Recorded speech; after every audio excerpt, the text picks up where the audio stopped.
All right, y'all, and we live. Welcome to Northwest Culture Council. Every Sunday from 6 to 8 p.m. We're just a couple West Side people bringing y'all some West Side issues, and we just be talking about West Side things. We got a lot going on, man. Listen, since the turn of the new year, a lot has happened already.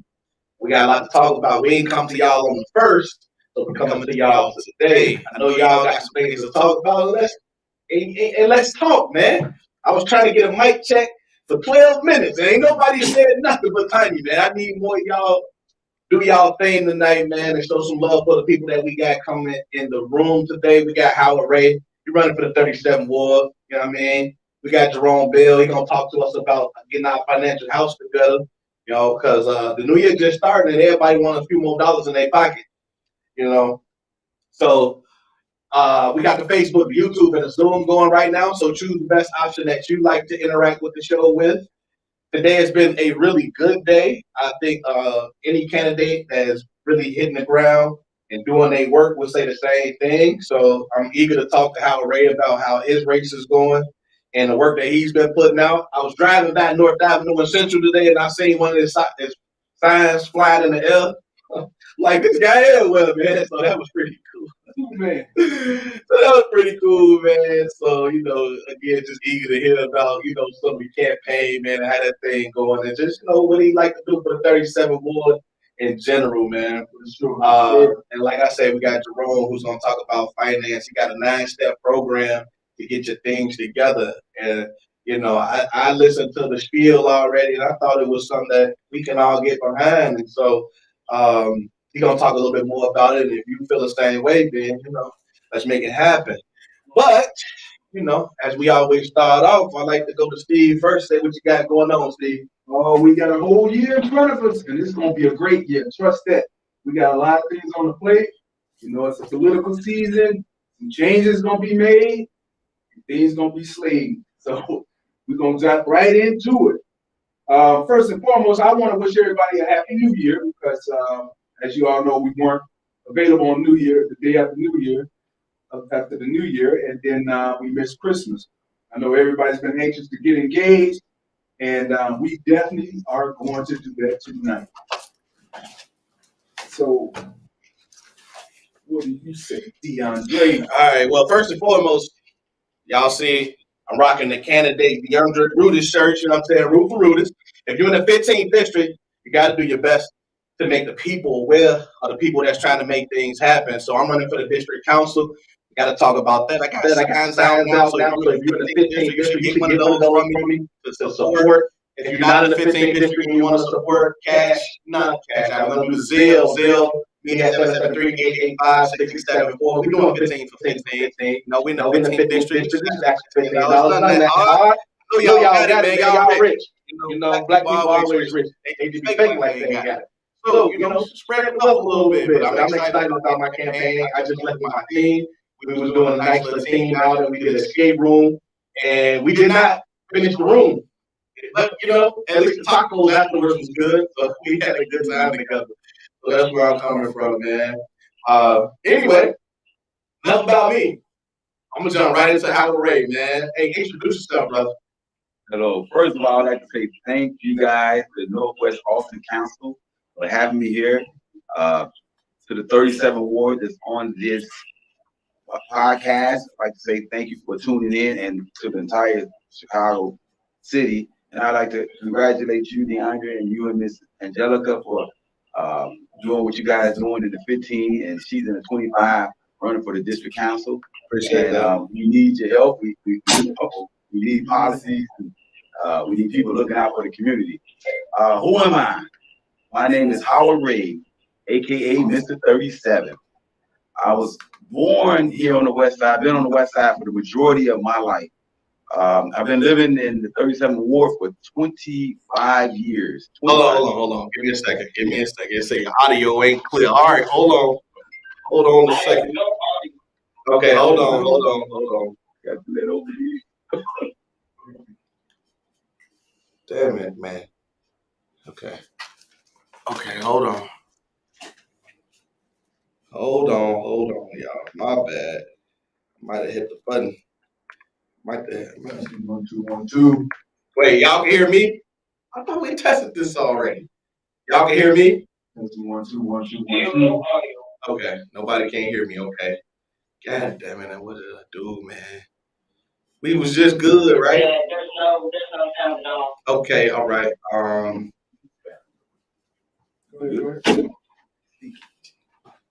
Damn it! Hold on. Hold on. Through black door.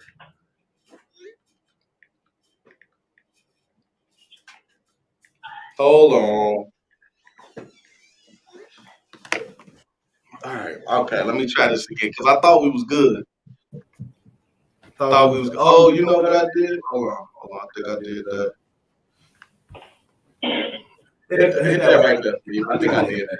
Hold on. We got. Yeah. Yeah. My bad. Hello. We good. We should be good. 1, 2. We should be good. Y'all can hear me now, right? Yeah, we hear you now. My bad. All right. My bad. That was me. I hit the wrong button. What is this? That's Daniel. All right, bet. Here we go. All right. I apologize, Howard. That was on me. So please reintroduce yourself. Matter of fact, let's speak. Let's make sure they can hear you. Testing. Can you hear me? Testing. One more time. Testing.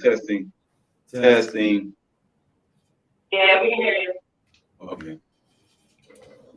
Okay. 1, 2, 1, 2. Check. Yeah, I think he good. You should Testing be 1, good. 2, 3. All right, go ahead. Okay. Sorry about that. I like that. Let me just start over again. My name is Howard Ray, aka Mr. 37. I would like to thank you guys for having me here at the Northwest Austin Council, and I'd like to congratulate DeAndre and Angelica for running for their position at the district council. We need you guys' help because we need the community ear, and you guys are going to do a good job with that. Okay, who am I? Again, my name is Howard Ray, aka Mr. 37. I've been on the west side the majority of my life. I've been living here for 25 years in the 37th Ward. My parents, my great parents, my father, a Vietnam vet, and a retired auditor for the state of Illinois. My mom, a city programmer for the city of Chicago. I'm the elder of 2 brothers. One brother named is Ken, and the other brother named is Chan, but he's no longer here. He died in the E2 nightclub incident that happened in 2003. With that being said, my family suffered a lot from that incident, but that incident inspired me to do a lot of community activism because it was all about saving people from getting in a situation similar to that and just saving people from crime. So I went out and started doing things to protect people. I went to Oak Park River Forest. I went to Iowa State University and Roosevelt University. Me too. You went to? Oh yeah. Okay. Yes, Good. And I work for. Check this out. I work for CTA. I work for the U.S. Postal Service, and I work for the Chicago Police Department (CPD). And each one of those jobs has been in the 37th Ward. Each one of those jobs has been in the 37th Ward on the west side. So I'm very in tune in what the west side needs. And one of the things that I want to do for the west side, listening to people, being around people, knowing what they want, I want to be able to provide them with the service that they need every day. I want to be able to provide them with safety. I want to be able to provide them with beautification in the neighborhood. I want mental illness, wealth, community wealth. And one of the community wealth that I'm a big fan of is the CBA, Community Benefit Agreement. And this is kind of what propelled me to run for Alderman because we had Amazon come into our community and we see that taxes are going up in our community. And one of the things where we wanted a community benefit agreement, which is CBA, we wanted them to help pay a portion of our taxes or pay the taxes. If they went up, they'll pay that amount. They'll pay a portion of our taxes or all of our taxes, or any tax that increase, they would pay that. Similar to what they do in Moline, Illinois. So that's basically how I won't get into too much more. I'll let the program get started. That's who I am, and I need for you guys to come out and listen to me. You will be seeing me around, like you stated earlier. I don't know if you heard me. I got signs everywhere.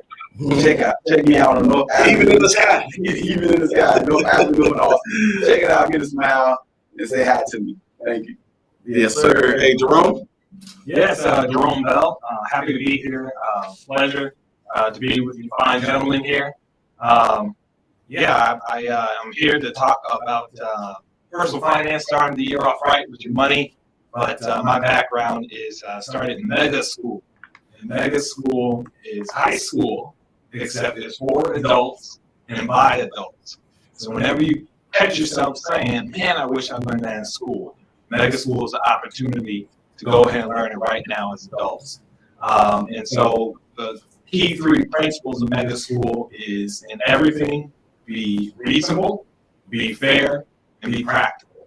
And without a doubt, probably the number one issue adults wish they had learned back in high school was personal finance. Mm-hmm. So we were looking for something that's reasonable and fair, but here's the key word, practical. So I think I'm confident I found for Mega School a pre-existing program that is extremely practical to help people kind of stop the bleeding with their financial suffering, as well as do some real long-term financial planning and strategy to basically build generational wealth and to get their money right. Yes, sir. I like to hear it. So Angelica Green said the neighborhood definitely knows the name Howard Ray. Great job to you and your team. Thank you. Yes, sir. So I had my neighbor pull up on me. Daniel Taylor is in the building. So, you know what I mean? If you just want to, come closer to the mic, introduce a little bit for me, thank you. To jump in, man. We got a full house today, man. This is good. All the brothers, man. We got like a generational spectrum going on in here for real tonight. Next time we gotta get the sisters. Now hey, listen. I already know where y'all finna go. We listen. You know what I mean? We love a room full of sisters. So man, if y'all out there making it happen, Angelica, I see you on, and some of the other folks, come slide through, man. Y'all know where we at. You know what I mean? But what's up, Dave? Man, with the resumes I'm seeing right here, man, I don't know if I can compete, but man, like I said, I'm Daniel Taylor. I'm a resident of the 29th Ward. Like I said, his neighbor and everything. Grew up in Chicago. Catholic school guy. Went to St. Patrick High School, College of Lewis University, go Flyers. Currently, I'm in supply chain management with Baxter International. Well, one of the largest healthcare companies in the world. Mm-hmm. And community-wise, I'm actually the current chair of the D.R. Clark Local School Council. Mm-hmm. Yes, sir. Yes, sir. All right, we got a nice contingency on our hands tonight. So I'm just gonna start the questions with you, Howard Ray. Why Alderman, brother? Now I know you said the Amazon piece, which what kind of propelled you to where you at right now, wanting to represent the community. And I know you a very big proponent of a CBA. In fact, when I ran in 2019, I was talking about a CBA as well. You know what I mean? I wasn't pushing it as hard as you pushed it, but I also believe that we need to have some get back for our community, for anybody that comes in and tries to build here. But as you know, the alderman ain't just that though. It ain't just business. You did mention some other things, wellness and the like. And so in general, whole umbrella, why alderman? Well, like you said, with the CBA, just going through the neighborhood, living in the neighborhood, actually working in the neighborhood, I realized people need more than what they have. When we go in Oak Park River Forest, we have kids playing volleyball, basketball. As soon as you cross that Austin, you see kids running around, jumping, having fun, playing sports. When you go east of Austin, the kids are doing something different. So they're selling drugs or hanging out in the corner, being non-productive. And the reason why is because we don't have those resources. We don't have a park on every mile and a half or every half a mile. So a lot of the things that I see in the crime, a lot of things that I see in the crime. Mr. Electric. Yeah, they got me. Yeah. Anyway, Don't be lying over there. a lot of things I've seen throughout my life on the West Side, and I wonder, like, what is going on? Why can't our officials ask for these things? Why can't they say this is what these people need? Are they talking to the people? Because the people are complaining. So are they listening to the people? Yeah. So to answer your question, I feel being an activist is good, but I need to get in that political arena to represent the people down at City Hall and say, hey, my people need this, and I need my people to make me accountable for what needs to be done and what I say needs to be done. So when I go down to City Hall, I need them 60,000 people backing me up so we can get a new park, many new parks, so we can get our taxes paid, because we are probably the richest community. The 37 Ward is probably the richest community in the United States because we have $1 trillion industry. And I would have to thank our current auditor. She brought them in. Hey, she brought Walmart, she brought Menard, and she brought where Amazon is here. These are $1 trillion industries. There's no way that our community still be the same as it was in 1968 as far as the residential economics, the residential finances. It's the same. We haven't got any growth, but the industries are growing. Well, so it has to be something done. So that's the reason to answer your question. And the crime, I want to propose a preventable crime initiative, because I think my crime initiative would slash a lot of the crimes down that's going on, from the robberies to the murders to the carjacking. I know this because I practiced it when I was working on those streets. I'm still working on those streets, but go ahead. Okay. What's the future of the board look like? Because one of the things that I find is an issue is the individuals that we have in place now are not planning for the future. Like every time we get what we get in our community, it's for the here and now. And I don't think our people are prepared for where they need to go, which is the reason why it looks like 1968, because in 1968, we should have had what we got now, right? So what's the future going to look like? Like, what's your thoughts on that? My thoughts on the future, again, it deals with resources. If we could bring the resources in, we can change how things look. For instance, the thing about that is, if we can bring in more community centers, more mental health centers, better schools, the future has to change. It got to be better. We can't have our elected officials closing down schools. We can't have our elected officials not creating policies to stop the crime. But here's the thing: the people that's in our community, they are going to get pushed out of this community if things don't change. There will be a better looking community, because if what's happening is we got gentrification coming in, but our people won't be able to benefit from that. So we have to stop what's going on. We have to stick together, and we have to ask for what we need in this community: education, schools, community centers, less crime, and just beautifying the neighborhood. That's the future that I'm looking at. My future is to have 37 Ward look like Austin and River Forest. Oak Park? Yeah, Oak Park. I'm sorry, Oak Park, River Forest. I got you. So Daniel, as a person that sits on the school board, you know, what are your thoughts about the community? What are you seeing as in the regard of like education? I mean, I think that I think what to quote the great brother Malcolm X, he said, "If you want to understand the flower, study the seed." So I guess the question is, I mean, what's the seed of that? What builds into good communities? Of course, it starts with the schools, but then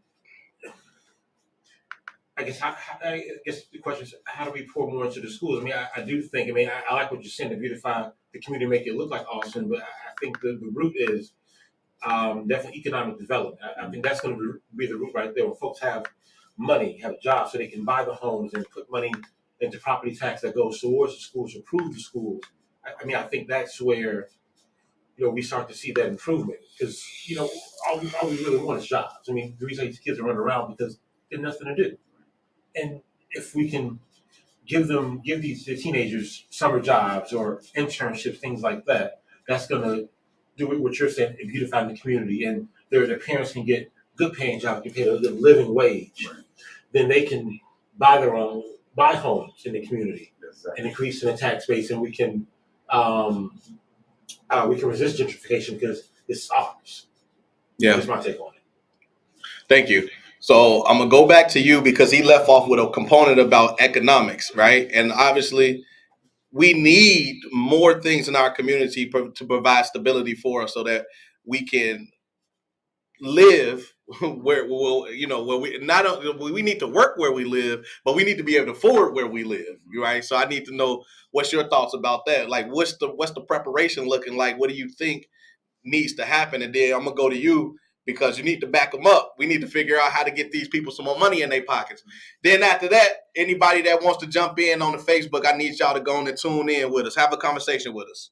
So he's exactly right. When we were trying to do the CBA, one of the things that we're looking at is getting people paid $28.50 because anything under $28.50 is below poverty level. So with the big business that we have, we were demanding that, hey, we want this amount of wages for these people. And the situation with the casinos, they are giving those employees the $28 or $50,000. The casinos at River West, that was agreed between them and the city. So with that being said, why can't the West Side have that same type of agreement? You guys familiar with the casino down there?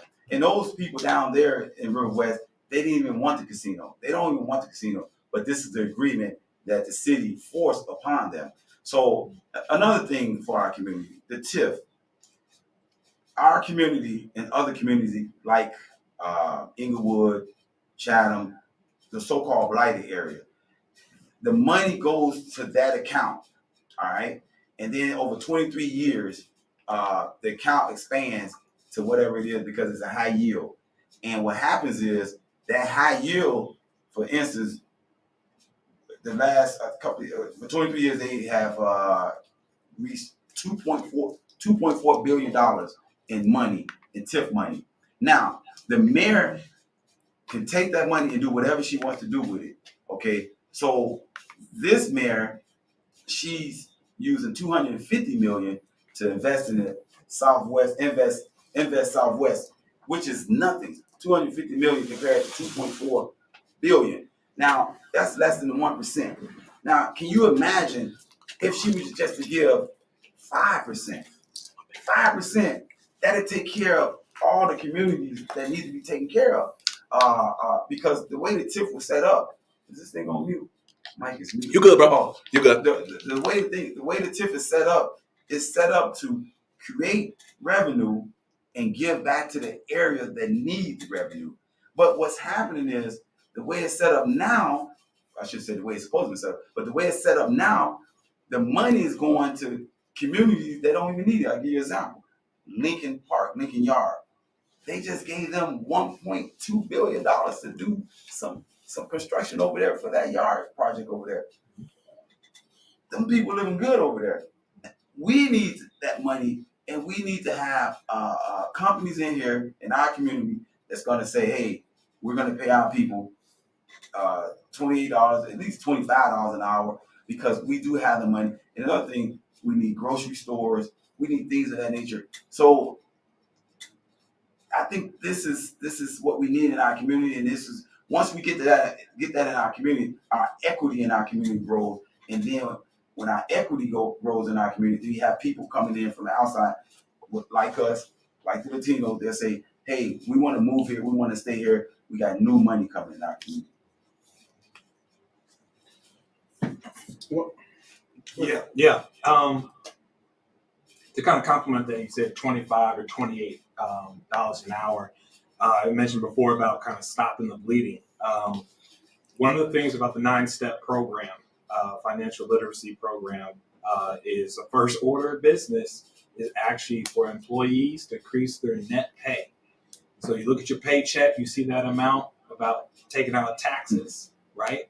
We want to decrease the amount that's taken out of taxes. That increases your net pay. That helps to stop the bleeding right now.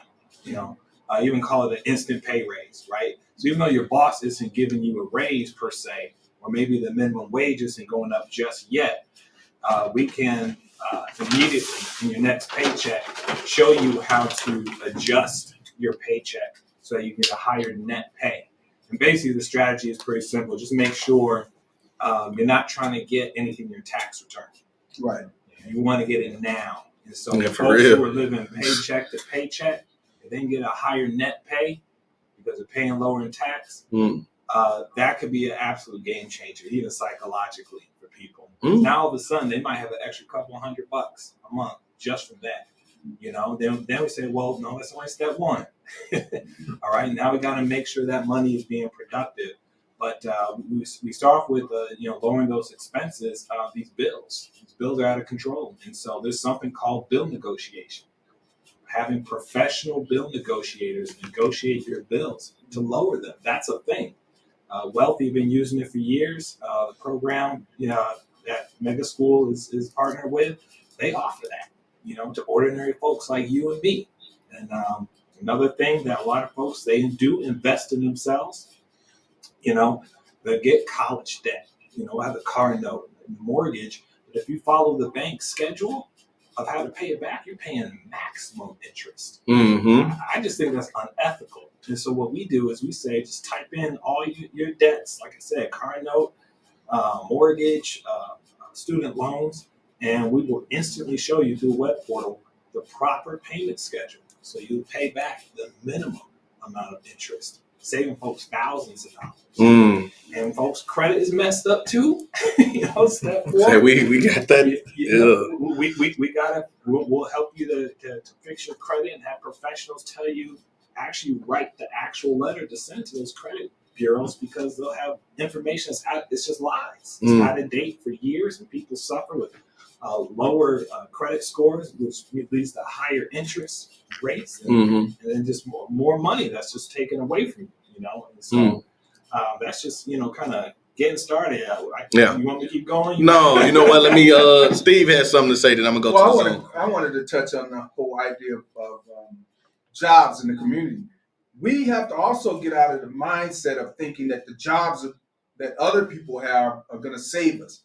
We need to look at entrepreneurial, ideas and ventures. I mean, there's so many storefronts in our communities. Why can't we start our own businesses? Why can't we start, a local store or whatever they may be? But we need to look at how we can utilize our own talents and start our own businesses. What I said I'd like to do is buy, because you could buy pallets, right? You could buy pallets of stuff, Amazon stuff. I said I wanted to start a store where it's called, it'll just like, this store has stuff, and people could just go in and buy stuff. You know what I'm saying? Straight up. Because I'm like, man, why I don't understand. Like, we get pallets. Like, why not just do it like that? And then how we're seeing the communities are changing because of gentrification. Well, most of the Hispanics that move in the community, it's not gentrification. It's because they're looking for a lower mortgage or lower housing cost. Yeah. That's why they're moving into our communities, because they were gentrified. Yeah. And they're being pushed out of their community. Yeah. So, I mean, I don't want to say we're not being gentrified, but it's probably going to happen at one point. I like to, Yeah, let me go. I wanted to make sure that we get the Zoom in. So we had one question, but if you have something else, please jump in. The question was, how can common everyday residents get the information that you shared earlier? The TIF information, the 1.2 or 1.8 billion dollars going to Lincoln Yards, and where's that information? Where can people find that at? 48, what was The 40, the Lincoln Yards, and I think it's. or something. Yeah, I think it's right. 78, I believe it's called. So you could do FOIA, but there's a group of people who study this. I would have to get that back to you. I'm trying to pull see. All right. So while he's looking for that, anybody want to jump in here that's on the Zoom? Any questions? Tiny, I know you ready. Oh, is that? Somebody, I hear me. what you say? Yeah, hello? Am I breaking up? Will y'all hear me? We hear you. I'm breaking up. All right. Then. No. So I mean, I definitely agree with Steve. Like, you know, because I was hearing Mr. Ray saying that what mayor gave who didn't get what, and it's like, you know, you gotta kind of come to the table with something too. Like, you know, I feel like you and other people will be better assets when you coming in as an asset instead of coming in saying, "Oh, we need help. Oh, we struggling." Can I get another giveaway? That one's Boom. Yeah, go ahead. Finish. Yeah. So, you know. Yeah, so, you know, I think I definitely agree with Steve. We got to start coming with business. We got to start being black people who are assets and not black people who are just looking for handouts or pointing out why we didn't get a certain amount of money allocated to our neighborhood. And, like, who the business people in the neighborhood? Who the people who making change in the neighborhood, you know what I'm saying, leading? Like, people don't want to give money to people who don't seem like they're progressing or doing anything. It's like, why give money to you? And I think also the whole running, like trying to implement some type of safety act. Like, I feel like the best safety is like stuff that goes on in New York. Like, make guns, like trying to get laws passed to where you get caught with a gun, you get smacked with 5 years. Like, Chicago people, like gangs and criminals, I follow this type of stuff. They scared of the New York laws. Terrified. They speak on them in interviews like, we don't play with New York, man. You get caught with a gun. They know they're getting that back out. So I think that needs to be more the focus. Like, there's no safety thing or resource you're going to put in the Austin area that's going to stop the vice lords from selling blows. It's not going to happen. Like, it's not going to happen. Like, I got family members who live in this. Like, my family done terrorized some of the West Side as well. So it's like, you're not stopping these criminals. I don't care what resource you put in there, what STEM, math, tutoring, you put AI, anything. The vice lords and the four corner hustlers are still gonna shoot at each other in front of them buildings. So we definitely need to get laws in to when you get smacked hard for having a gun illegally. 30 clip. Like, I think that's the best safety measure that we should try to strive for. All right, let me let Howard Ray respond to you, brother. So let me get to you. I want to get to the part about. Here's the thing. We have a lot of sources here, but no one tells us about them. We have what we call the opportunity zone. There's a lot of opportunity zones in so-called blighted neighborhoods, but they let our elected officials let the developers and the big retail box stores, they let them have access to it, because if we knew about it, if our elected officials shared this information, we could demand, hey, listen, we're entrepreneur, we want to put our business on that land, let us help us from paying federal taxes to make us grow. All throughout the 37th Ward, the 28th Ward, especially 28th Ward, and the 29th Ward, there's a lot of opportunities on, and it's up to us to demand from our elected officials, listen, we know there's opportunity zone, why are you holding this out? We want this land. The other thing is, if you want to find out about the information I talked about with the taxes and the tip, there's a group called the Civic Lab, a guy named Tom Terry. There's a non-for-profit group. They do seminars. And then you could just like Google with WBZ. I just, I read WBZ. They had an article, Racial Equity Group Slam Tip and Tax Subsidy. It's out there. It's a lot of articles about you know, where you can go get this. Now, as far as Mr. Tony, that's what his name, Mr. Tony, right? Is that his name? Which one? The guy that's asking. Oh, that was Mosaic. Oh, Mosaic. How you doing, Mosaic? As far as like the vice lords and the gangs and things of that nature, there's an end to everything. Here's the deal. We know that at around the age of 8 years old, we can figure out how that kid is going to turn out if we don't intervene. If we don't intervene at 8 years old, he's on the path of destruction. Sometimes you have to get to the crime before it gets there. It's called preventive. Now, here's the deal. I remember Wilcox and Francisco used to be one of the worst areas on the west side. I remember the players over there. Construction moved that out. A whole group of new people moved that out. So for the people that's doing the crime and all that, we need to focus on them. Help them. Try to help them. If they ain't trying to get no help, then we got to do that violation. We got to give them a violation. They got to go. We got to stand up. We can't just be laying down. But the help, we need to get them every help that we can get them. If you see somebody out there selling drugs, hey, listen, we're going to try to find you a job. Come on over here. Now, I know you're saying all that stuff don't work, but it do work. Because I'm going to tell you something. I did it. I'm going to give you a quick example. There was 4 guys on the block selling drugs every day. I said, man, y'all messing up my business, et cetera, et cetera. I'm trying to read this out. So it was another guy doing some construction and on the building. He was rehabbing the building. So I went to the 4 guys and said, how much would it take to pay you guys to get off this corner? How much can I pay you guys? They said $8 an hour. I said, no, that ain't good enough. How about 16? They said 16. Now this is back in 2012. $16 an hour. Can we start today? I said, no, y'all got to go home and get dressed better because what you got on, this is some hard work. So they was like, no, we want to start today. Them 4 guys wouldn't work. They went there and worked. They worked there for like 2 weeks.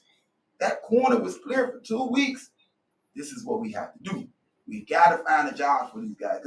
Hey, if a guy can get up in the corner at 5 in the morning and sell some drugs, that man can work. That man ain't lazy. He can work. So look, so I want to kind of tie this in because we did get a question of how do you get a business to invest and come to the west side? And we had a comment, they sell on my block daily, so share advice, right? So this kind of ties into what we're talking about, trying to get people jobs and provide more economic stability, as well as bring resources here, businesses. But we have a violence issue for our community. So in the face of all of the selling drugs, all of the violence, how are we going to encourage people to become entrepreneurs, encourage businesses to come here and invest when we want a CBA, which, as you can see on the screen, an individual mentioned that the 27th Ward has a CBA in place that guarantees $50K wages, right? But some businesses may, especially as they're coming into these areas with issues like, nah, I don't feel like a CBA, y'all worth that or worthy of that. The 27th Ward is vastly different in some areas than the 37th Ward is, right? So how, with all of these extenuating circumstances, are you going to draw businesses here, get people to understand that selling drugs is not the proper way of life, promote entrepreneurship, and get people livable wages? Like, how does that happen? So you got to tackle it. You have to tackle it from both ends. You got to tackle it from authoritative end and a help, trying to help the people in. So you got to close in on them. So while you bringing in the authority, you actually telling them, hey, listen, I got something for you. So I have a program. It's a crime initiative program. It's called The Formula. And it has 21 components. And one of the components is called Frontline Cover 2, and I'll try to be brief about it. And with this component is dealing with the policies that need to be implemented in City Hall, and then those policies will trickle down in the police department. And the Frontline Cover 2 is a policy where I'm quite sure you all see the police roll up and tell the guys get off the corner, and then they'll leave and then come back. And then the police you may not see them for another hour because there's so much going on that the manpower is low. But with frontline cover 2, we concentrate on the areas that have a high crime index, and we put police officers on foot. And with that being said, it's 3 levels to this, a 3-level tactical strategy to this. Because right now, this young man right here could be calling for help, and the police may not get there until like 45 minutes. That's the average time right now. Yeah. But if we put 4 people on foot or 3 people on foot, and they cover they cover half a mile radius, that's 4 blocks. And the only thing they concentrate on is providing service, walking around, making sure people move around. So if I got a group of guys selling drugs and just hanging out, those 4 officers will confront them, say, hey, what you guys doing? And then they probably say, hey, we just hanging out. And those officers will stand there because 2 people cannot exist in the same spot at a time. The drug dealers can't exist. The police officers can't exist. The drug dealers. And the reason why drug dealers and people are hanging out is because they're trying to make money, some type of karma, selling loose squares or drugs. If there's no reason if they're not making any money, there's no reason to hang in those locations. So when those guys start to walk off, the police walk off with them. We call that herding. They walk them off. They constantly herd them, and eventually they're gonna say it's too tight, and they'll move. Now the second level, at the same time, when somebody calls for emergency, that emergency officer, which is in the car, he would come to that call to find out if it's an emergency, because we have to serve our citizens and make them safe. Meaning that if we are waiting for 45 minutes for the officer, a lot of other things can manifest. A guy sitting on your porch for 45 minutes, if you get frustrated, you can come out there with a gun, pointing at him, and the gun goes off, and you can shot the guy, beat the guy with a bat, or he can beat you up. But now, if we get the police officer there in less than 2 minutes or a minute, that officer can come there and can determine if it's an emergency or not, and then state to that citizen, oh yeah, we're gonna take care of this, or it's not an emergency. You can go online and do the report, or we'll send another car to you, and that third car may come later or whatever. But now that citizen is taken care of, and the third officer come and do the report, or he may say, you know what, we don't really do reports for a cat in the tree, but you can call this service number and get the report. So it's all about. It's happening in other communities in Wilmette. It's happening in other communities in River Forest. It's all about Managing. How do you manage it all? Because right now, the managing the allocation of the officers and how City Hall is doing it is not right. You cannot put a running back on the offensive line and think he's gonna do something. You can't put a lineman in the back of the backfield and think he's gonna run. It's not gonna be successful. This is what we have to do. Only if you're trying to throw him off. If you're trying to throw off the opponent. Right. Hey, Ben, you want to jump in? Let me get Ben you in. Well, no, just hearing this, what the caller was saying, how it doesn't work, the vice lords are still going to be out there. I can tell you from experience that if the community comes together, that won't happen. I grew up at Chicago and in California, on the 800 block of North Mozart. And it was, you know, Latin King area, a lot of gang activity going on. My father, he owned a nice amount of the block anyway, so he was also over the block club and had relations with the alderman. He was, I think, at one point in time, a precinct captain. So basically, turned the area around from the people coming together. So it is doable. Yeah. And to brother, Right. Even better. Howard Ready, aka Mr. 37. You want Mr. 37. All right. So, but what you were saying, I used to once upon a time I worked for Chase Bank in Old Town, and we had a police officer who would walk. It was Officer Corona, I think his name was. Every afternoon, walked up and down the blocks of the businesses. Everybody knew who he was. So I mean, and you know, Old Town, there's no crime. If there's any crime there, it's taken care of. But I think the biggest thing is that it can stop if we just keep beating up on the police enough. Because I think I was in a community meeting, and they said, honestly, if you call enough, that's going to get a white shirt to say, okay, let me see what's going on. I'm tired of these phone calls. And they'll come in and make something happen. Yeah. I mean, and that leads into us actually letting our voices be heard in regards to voting. Yeah. I mean, because politicians, they aren't going to care what we're talking about, because they'll probably look at the rolls. They look at the numbers. How did 37th Ward vote? It's about the numbers. It's definitely about the numbers. 50% turnout. It's facts. It's about the numbers. No, Yeah. we're going to take it somewhere to Lincoln Park where they're going to vote. Yeah. So we'll give them the resources, because they can give me fire. Oh yeah. Oh yeah. You know, areas where you Yeah. don't vote. You're absolutely What right. do I get? Yeah. You know? That's a good point. I appreciate that segue. Jump in. Private sector can also offer help. To be blunt, if you find these people selling drugs and they're getting money and they're doing the work, as we said, they're not lazy, and they have business sense, ask them, what's your number? If you have that type of relationship, what's your number to buy you out? Because I'm connected to people in the world of finance, and they make those numbers. It's $5,000 a month, $20,000 a month, $30,000 a month, more. I'm connected to people who know how to do that clean and through finance. And the people who make the most money in the world are in finance. So Said it right. just be straight with them. Ask them what their number is. If they are open to being bought out, send them my way. All right, bet. I want to go over to you, Dr. O. I see you with your hand up. Hey, I'm enjoying the conversation. Very stimulating with all of being on the line, talking about how to build and improve our communities.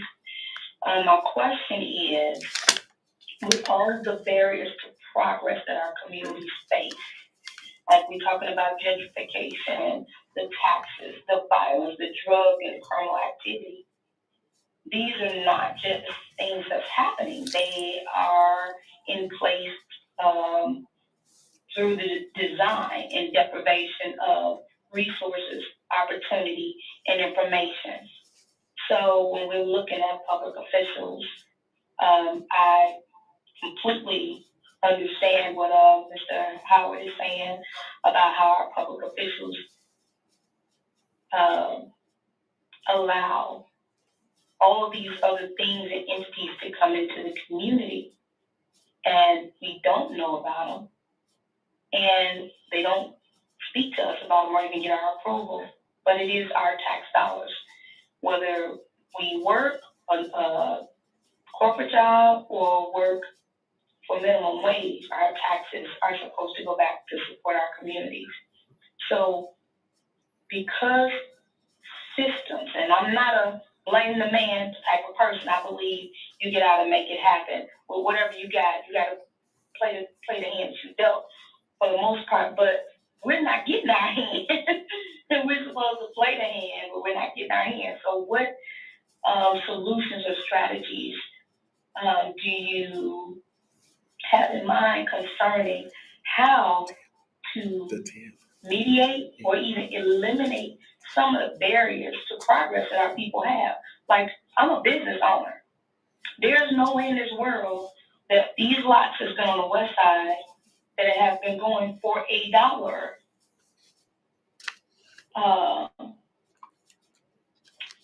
how do I say this? When it's okay, when it's convenient, because everybody didn't get the opportunity to do that. How is it that business owners, people who are hiring people who are generating money and revenue, still cannot have the resources or the opportunities to purchase them, to rebuild vacant properties that have been sitting vacant for 20 years? How do we get past these barriers as a collaborative? Because I know it doesn't take just one politician. It takes politicians being supported by stakeholders and stakeholders being supported by politicians. Right. So I would love to hear if there are some strategies or ideas about getting past these barriers to progress for our communities and our people. Thank you guys for listening to me too. Oh yeah. Thank you. Great question. One of the things I'm doing as a candidate to try to become an alderman, I'm reaching out to other candidates, and those candidates I'm reaching out are trying to become aldermen also. And so we're sitting down and we're discussing things what you just expounded on, and so my goal was to get in touch with 26 aldermen, and I'm still working on that because 26 aldermen we can vote on what we need to vote on. Right. That's what you need. Yeah. And so with that being said, that's what you need. The way things look, and I'm not the alderman now, and I'm just looking from the outside, it seems like the aldermen that's been getting in trouble and the aldermen that haven't been getting in trouble, they save the lots for kind of like the highest bidder, or And those bidders, they're developers and big box bidders, and they may say, hey, you give me this lot, even when you ain't the alderman no more, we'll take care of you or your family after you're out of office, and you good. So, but my thing is the way I'm coming in, and the way I would like the other aldermen that I'm seeking out. Listen, the community deserves these lots. We would have a town hall meeting, and within that community, the lot should be given to the best person, or the person that looks like they could do something with the lot. I was a big fan, and I don't know why they didn't. I know why, because what I just said. I was a big fan of if you lived on the block and there was a vacant lot, and you showed that you was doing things for the block, you was taking care of the block, et cetera, then hey, you proving yourself. Fill out this application, and if there's any other competitors on that block, it'll be a competition. If it's not, show us what you got. Here's the building. Here's the vacant lot. This is yours. That's how I envision things should be. There shouldn't be a special interest between an elected official and a developer and a big box business. The only interest that person should have, that elected official should have, is how that business is going to benefit their community, their ward, and we are going to take care of those businesses by shopping with them, making sure nothing happens with those businesses. So that's the interaction that I envision. I don't know if that answers your question, but that's my vision. What strategy do you have, Jerome? I think to actually help folks like Howard, something I call the tax income bounty, to be able to ease the burden and create more community engagement.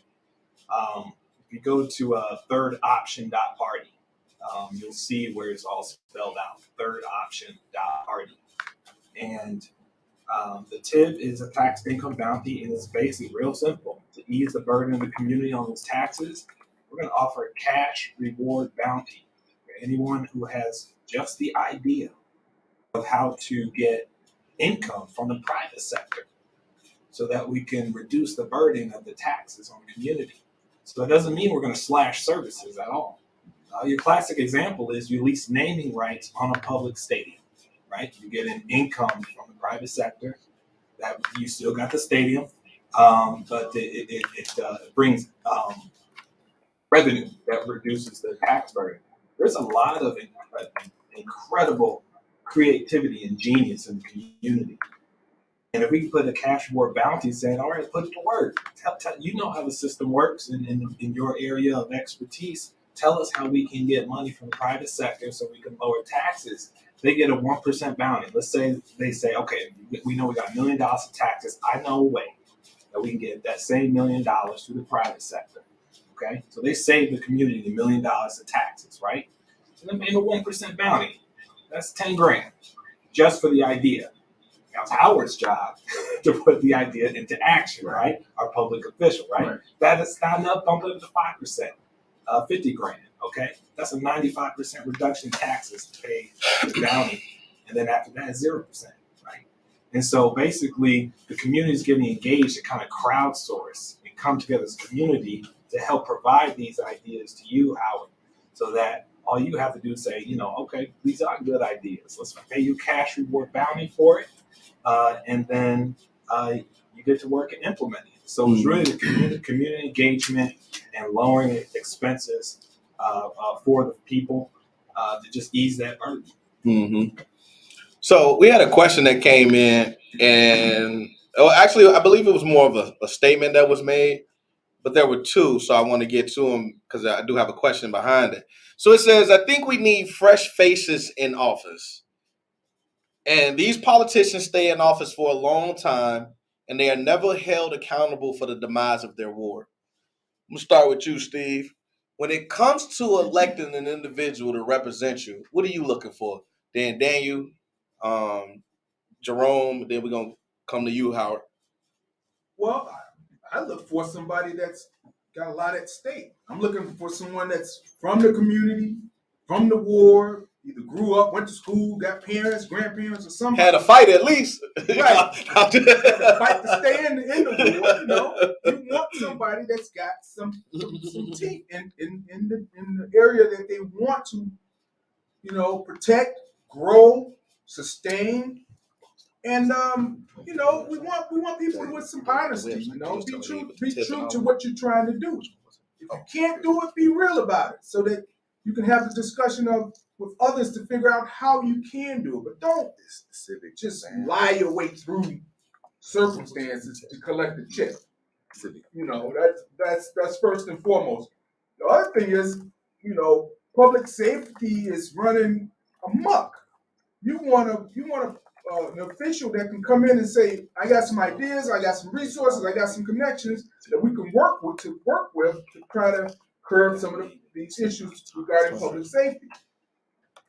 I also understand when Howard was saying, you know, he's got great ideas on how to police situations. That's great.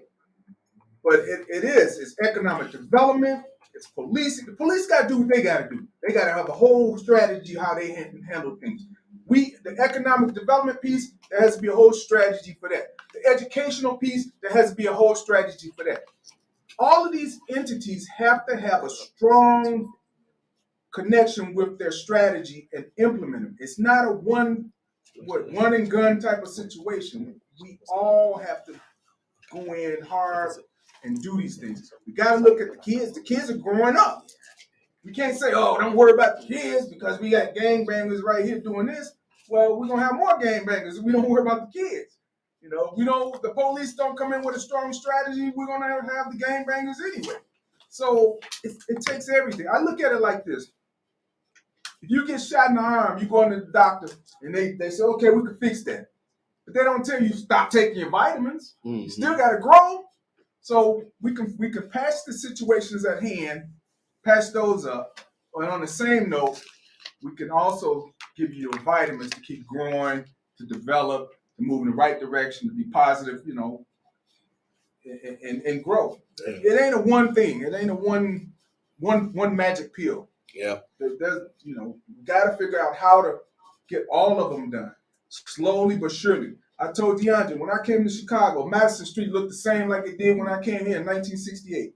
I said, you come from the stadium down to Hamlin, it's like, wait a minute. This is like this when I was 4 or 5 years old. I thought it was supposed to look like that. It's not supposed to look like that, you know? So there are things that can be done. Go ahead. When I look for a candidate, I will say that somebody who has a plan, who has ideas, and then a plan to implement the ideas, and then they can ask, how are we going to pay for it? Because a lot of politicians come in and say, you know, present company excluded now. That, we're going to do this, we're going to do that, we're going to bring all this money in. Okay, that's great. We already voted for you. Okay, here's your plan to do it. Where's the money going to come from? Yeah. So I gotta have a plan. Yeah. And I want to see somebody who has the knowledge and knows how the system works. I mean, because we all know how Chicago politics works. It's a cold, dirty game. Yeah. We know it. But I want to make sure there's a candidate who knows how to navigate through all that. Yeah, how you say it, Steve? You gotta roll. Steve said you gotta roll in the mud like a pig, come out smell like a rose. How you say it? Like a rose. You gotta go. When you get into politics, you gotta be able to get in the cesspool of muck and mud and filth. But at the end of the day, you gotta come out smelling like a rose. Amen. Yeah. And that's the big thing right there. I mean, and also they have to have that expertise, like I said, you know the community and know the players and know how to make things happen. Yeah. But you can't do that, then how can you represent it? You're just gonna be a figurehead. Yeah. Just sitting around there, maybe beholden to the mayor or whoever else. Yeah. Yeah. I mean, but you have to represent your community. But like I said before, it starts with us coming in and putting the vote out. If only 20% of the people show up to vote. Yeah. Hey, well, what do I care about you? Yeah, I'm only representing them 20. Yeah, but if everybody comes out to vote. Yeah. Then hey, I need to, come in and really do some stuff because I don't want this other guy to come in and knock me out. Yeah. But there's a big difference between having a plan and an idea. Idea makers make ideas to go to people that plan it out. Plan includes everything. Yeah. Where the money's gonna come from, where the manpower is gonna come from, how it's gonna be implemented. What does this blueprint look like? That's the plan. So when people say they have a plan, they gotta have all that in mind. You just can't say, I got an idea. We're going to Mars in 10 years. Really? Are we getting there? Really? Did you figure out how much it's gonna cost? Did you figure out who's gonna make the vessel? Did you figure out who's gonna drive the vessel? Yeah. You know, so Yeah, absolutely. What have you done in the community already? Mm-hmm. You know, that's what builds trust for me. I see when someone gets into office, basically they're just going to scale what they've already done in the community. Mm-hmm. So your resume is what you've done. Mm-hmm. You know, so that's why you know, for me personally, you know, just to be proactive, I say, hey, I am doing a financial literacy workshop. You know, does that make sense? You know, right now before you're in office, you know, you know, and then again with the tip, you know, engagement right now before you're in office. I'm sensitive to that, so I look at what have you done impactful in the community before you step in office. Mm-hmm. So we had one of the commenters on YouTube say our elected officials don't work together. One of the things you mentioned that I think is a huge plus in your favor is that you understand the nuance of how laws get passed here. At minimum, you know, speaking to what Daniel was saying, you know, you need 26 other people, right? And this commenter is also saying that these communities are a reflection of their leaders. The reason why communities don't work together is because the people that represent them don't work together. So how can we expect this system to work if the system isn't working together, right? So you have the biggest challenge of all in trying to not only reach out and build coalition with your peers, but also the people that support you and put you in the position, right? So before you answer that, what are you looking for in a person that wants to represent the community? Well, I'm looking for a person like me, and everything you guys said, that's what I'm looking for. Don't be surprised if this guy in my office when I become an alderman. You know? What he said is exactly true. We have to listen to our community, because I'm gonna tell you something. There's a lot of people out here that have great ideals, and they have the way things could be planned. They could be great advisors, but if I'm not listening to them, or another elected official not listening to them, then you have that disconnection. So that's one of the things that I do now. I listen. When every job that I've had, even with the post office, whatever job I've had, I've always asked, what can I do better tomorrow than I did today in providing you service?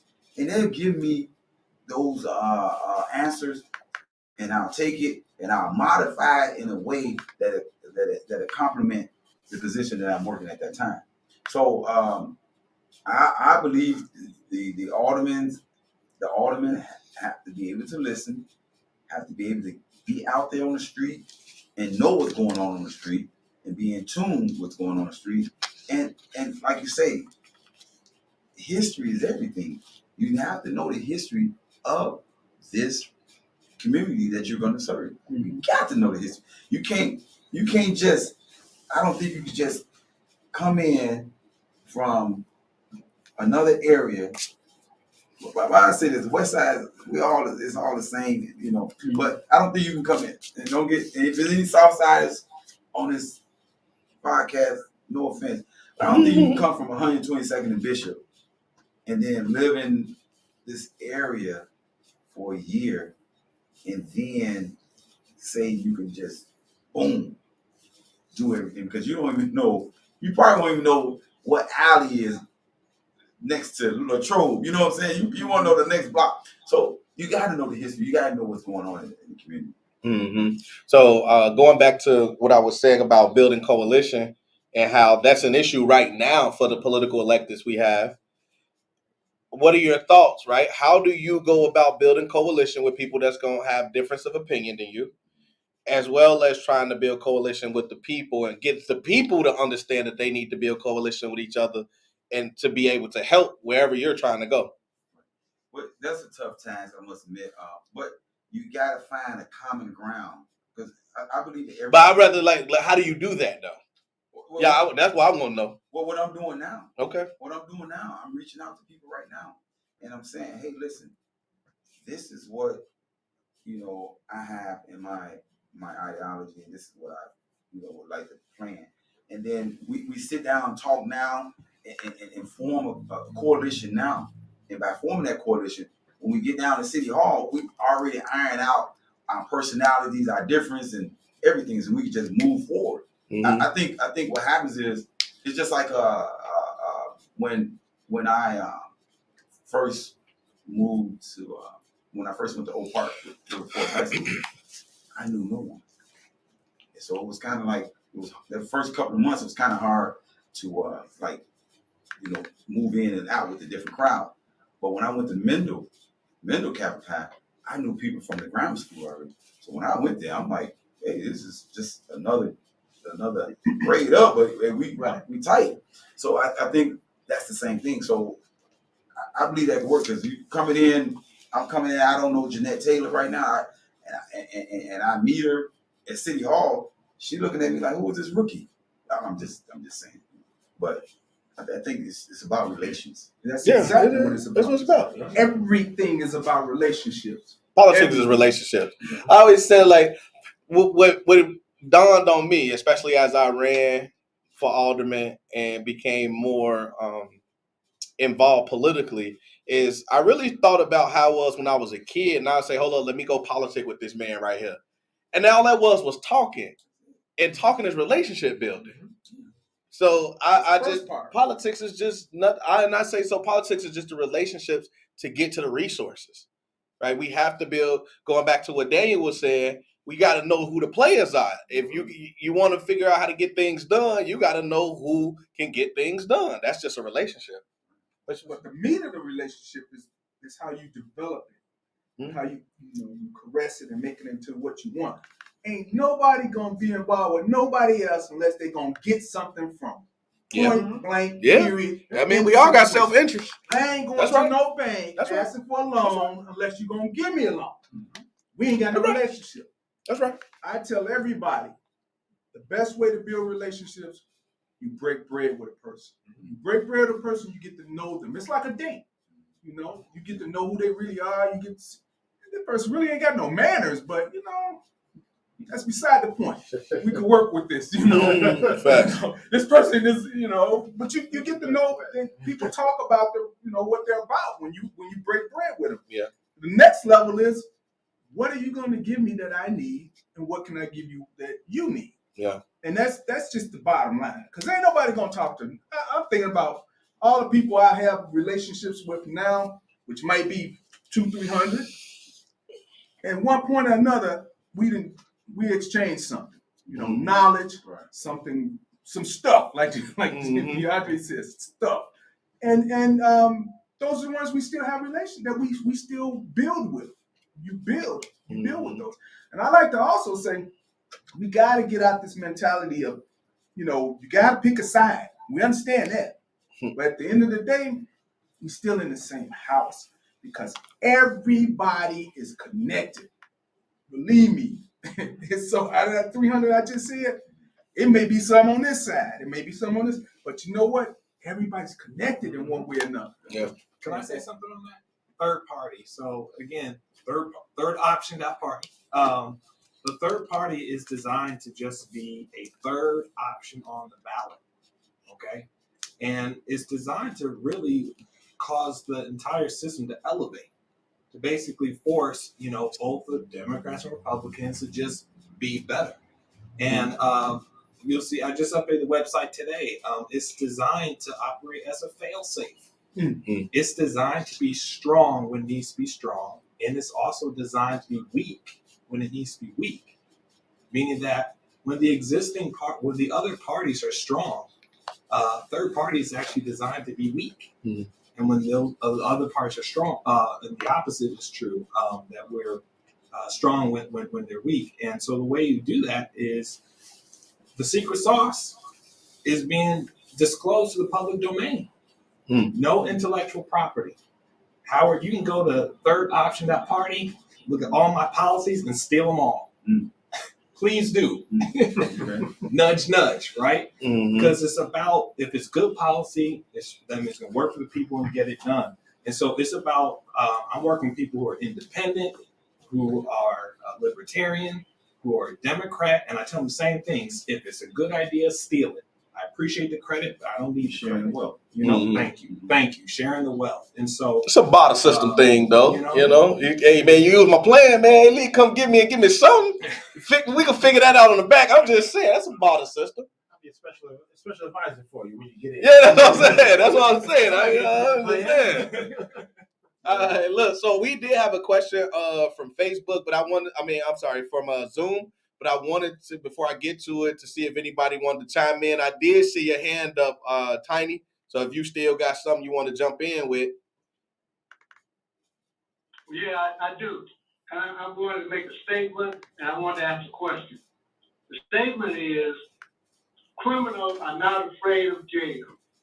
Jail to them is like a community, a society, and they have fun in jail. And a young man asked me, how are you going to threaten me with a good time? Damn. That's the statement. No, I don't know. They must have. They ain't never been there. Nobody want to go enjoy that. That's not an enjoyable experience at all. Now, the problem is that they've been there and they know what it's like. So they come going back. Don't worry. That was me. Yeah, say it again, Tiny. Okay. Yeah. The thing is that they've been there and they know what it's like and they like it.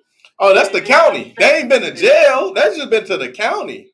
The county is like a big playpen. I said the county is like a big playpen to these guys, but they ain't been to jail though. No. That's different. Yeah. Okay. But that was just a statement. Uh-huh. And the question is, candidates. Now I hope you guys win, but if you don't win, what are you going to do? If I don't win the 37 Ward Alderman, Yeah. What do you do? well, I'm gonna continue fighting for what I'm fighting for. But I do have a job too. I'll continue fighting for what I'm fighting for. And if you want to know what that is, it's about bringing equity to the community. For example, the plan that he mentioned earlier. One of the things we got this thing called the IT. What is it? It's on Hershon Concert right behind Amazon. It's the tech center. Oh, you talking about the terminal? The terminal. Yeah, The terminal. Yeah. There's a guy named Gary. I can't think of his last name, but he was the developer, and then the owner of Chicago soccer. What's the soccer team? Fire. He invested in that, and that building gets historical money. They get money from the government as long as they keep the structure the same, so they get the money for keeping it a historical building. So one of the things I want to do, and I want to do with that building, I want to do with all the things that come in our neighborhood. We need to be able to invest in the infrastructure or the so-called affordable housing. So, for instance, if you want to invest $5 in that project, then you get a 10% yield. You should be able to. If you want to invest $200,000 in that project, you should be able to. And it goes on, and that way, one, we become a stakeholder. We get to decide on what we want. We want these people to have jobs. And then the other thing, we can reach the benefit from the investment that comes out of there.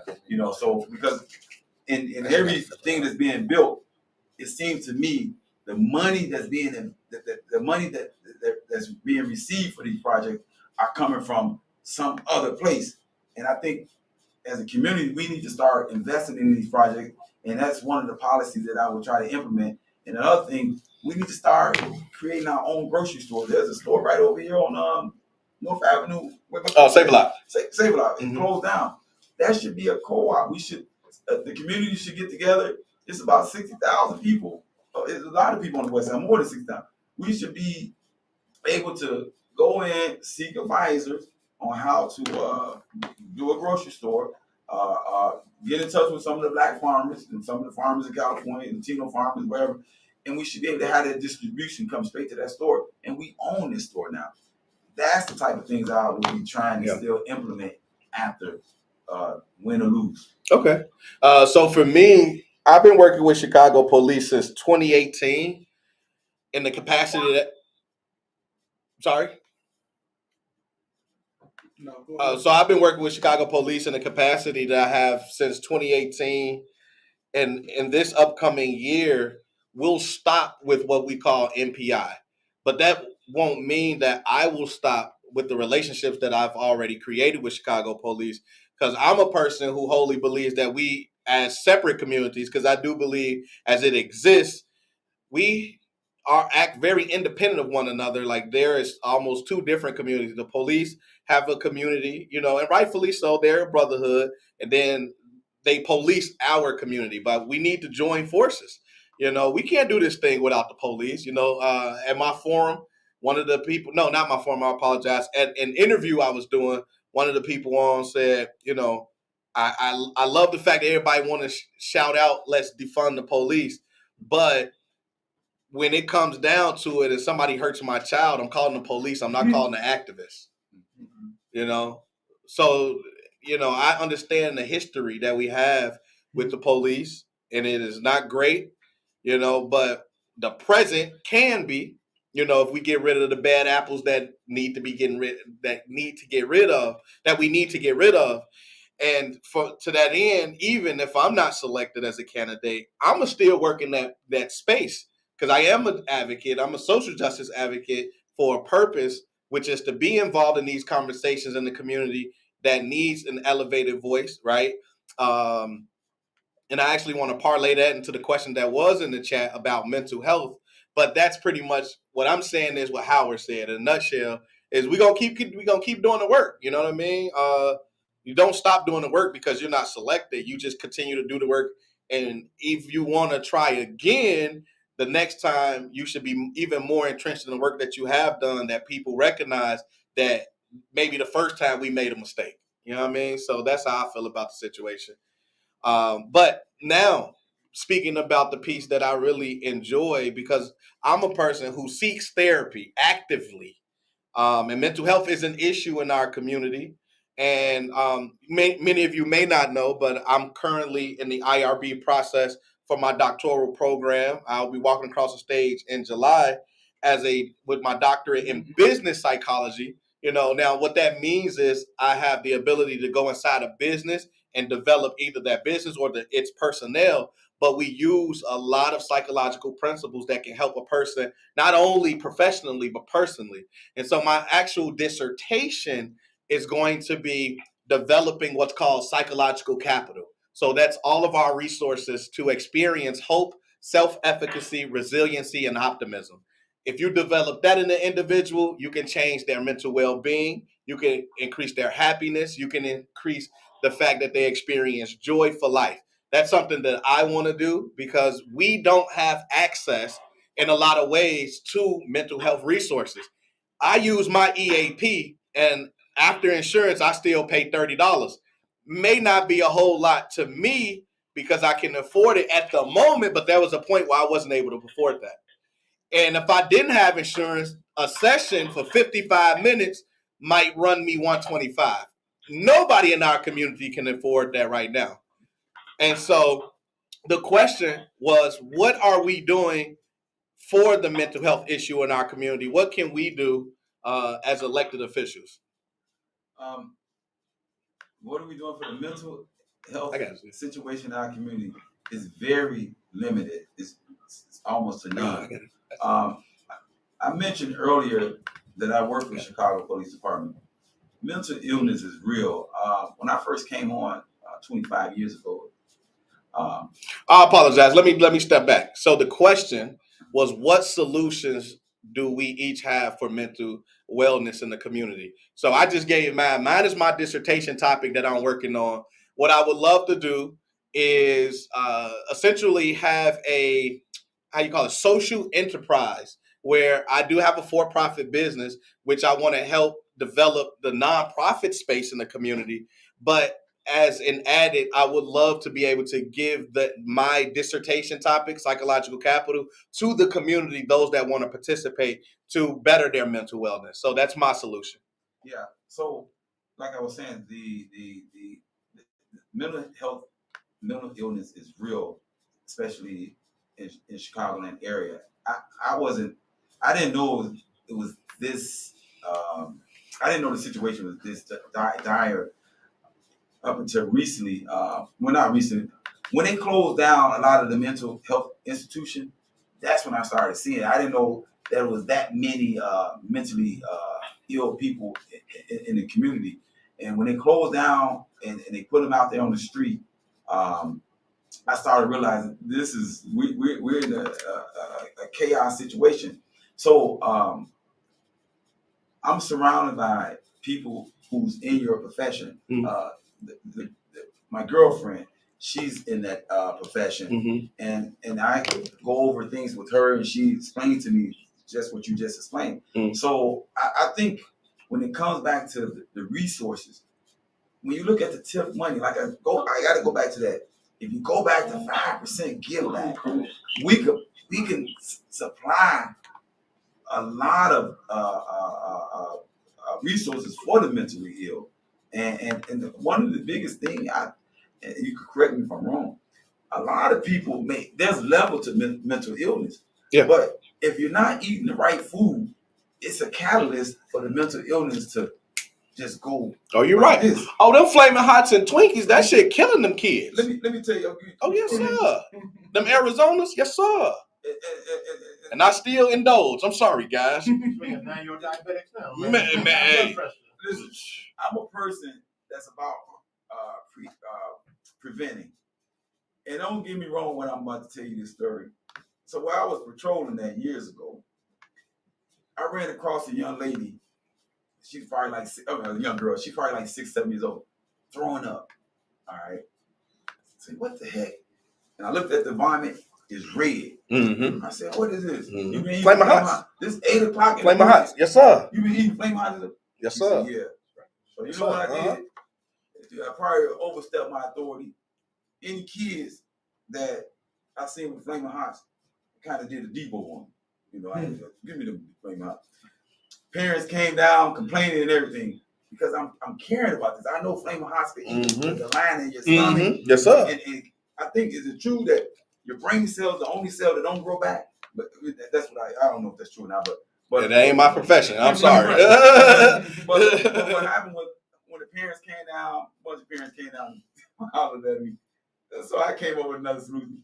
I told the parents, if I see them eat Flaming Hots, I'll replace them with regular Cheetos. I mean, not Cheetos, but like Sun Chips or something more. No, it was just regular Ruffles, but it was plain Ruffles. Oh, okay. And so I see some of the kids today, they like 13 and 14 years old, and they know me as the Flaming Hot Man. They say thank you. Yeah. But we have to bring in that health food, and we got to start there. We got to bring more resources, like you say, in our community. Right now, I think the only mental health place I know about is Bobby Wright. I'm a board member. You're Bobby Wright. Yeah, I know about Bobby that. Wright. Yes, so sir. That's just one, and I think that who Hargrove as well. Yeah, Hargrove exists. Yeah. Hargrove, right. So that's to me. That's only 2 we named. It could be more, but them the 2 that everybody know about, and they cannot supply the demand in this community. Because you can go in front of any place, any station on the west side. You got like. Well, let me see. So you have Thresholds, which provides for addiction, but they have some of those services. You have the Triage Center, HSI.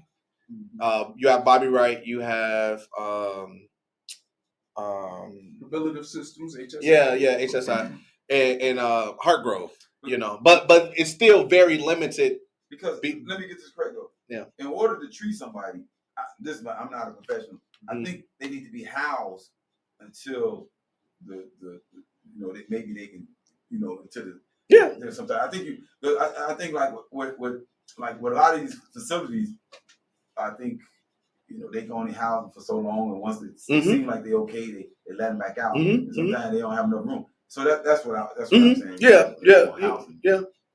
Okay. Well, I think the first part is what we're seeing now is self-medication. Yeah. Yeah. We got too much of that. Yeah. Yeah, We need buddy. to know how can we circumvent, get in front of all this self-medication so that people can get the proper treatment that they really need. And you got a grow house going in the 37th ward. A grow house. You Yeah. on Grand, right? I don't know, the Grand. Bloomingdale and Latrobe. A grow.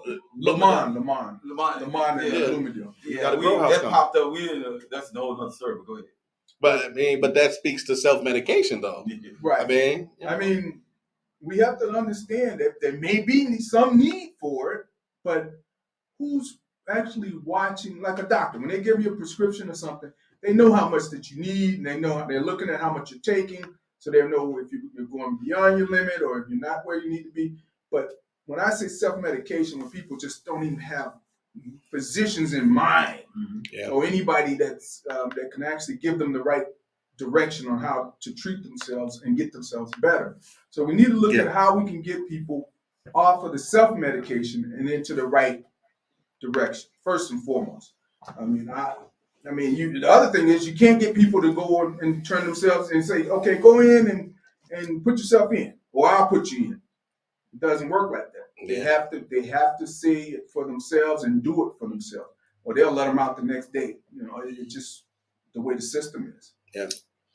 So a mega school, actually, if you go to megaschool.me, megaschool.me, you click on Antarctica, you'll see the first class that we offer is the Men's Armory. And the Men's Armory is a spiritual weapons cache for modern men. Mm-hmm. So what we're doing is we're addressing the spiritual root of issues. And so we may disagree on this within the community, but there is a real overlap and a controversy between spiritual issues addressed typically by the church and mental health issues addressed by professional mental health professionals. So I don't want to get into an argument about that. I just want to acknowledge it, that there is a controversy, even within, especially within the Black community. So in mega school, we take the stance that a lot of the issues that we see in the community are spiritual in nature. And so the first thing to offer that as a resource is to say, look within. First and foremost, remember and recall the childhood innocence of your youth, and saying, was that cared for properly in your upbringing, in your parenting, and if not, forgiveness is in order. That's for your benefit. That forgiveness, and particularly the forgiveness of mothers. A lot of, I would say almost universally, I believe that we experienced a real anger from our mothers towards the innocence of our youth.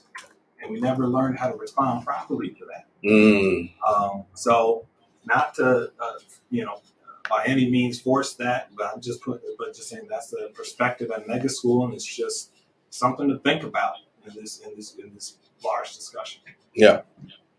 You want to say something, Dan? Well, yeah, just on the issue of mental health, it definitely is a stigma in our community where, I don't want my kids labeled as crazy or anything like that. My wife, she's actually in the mental health field. I think, we talked about that before. She's a board certified behavior analyst, and she works with children and adults with developmental delays. Now, she works for an organization called Clearbrook. It's one of her jobs. She has many jobs. I'll say, more than me.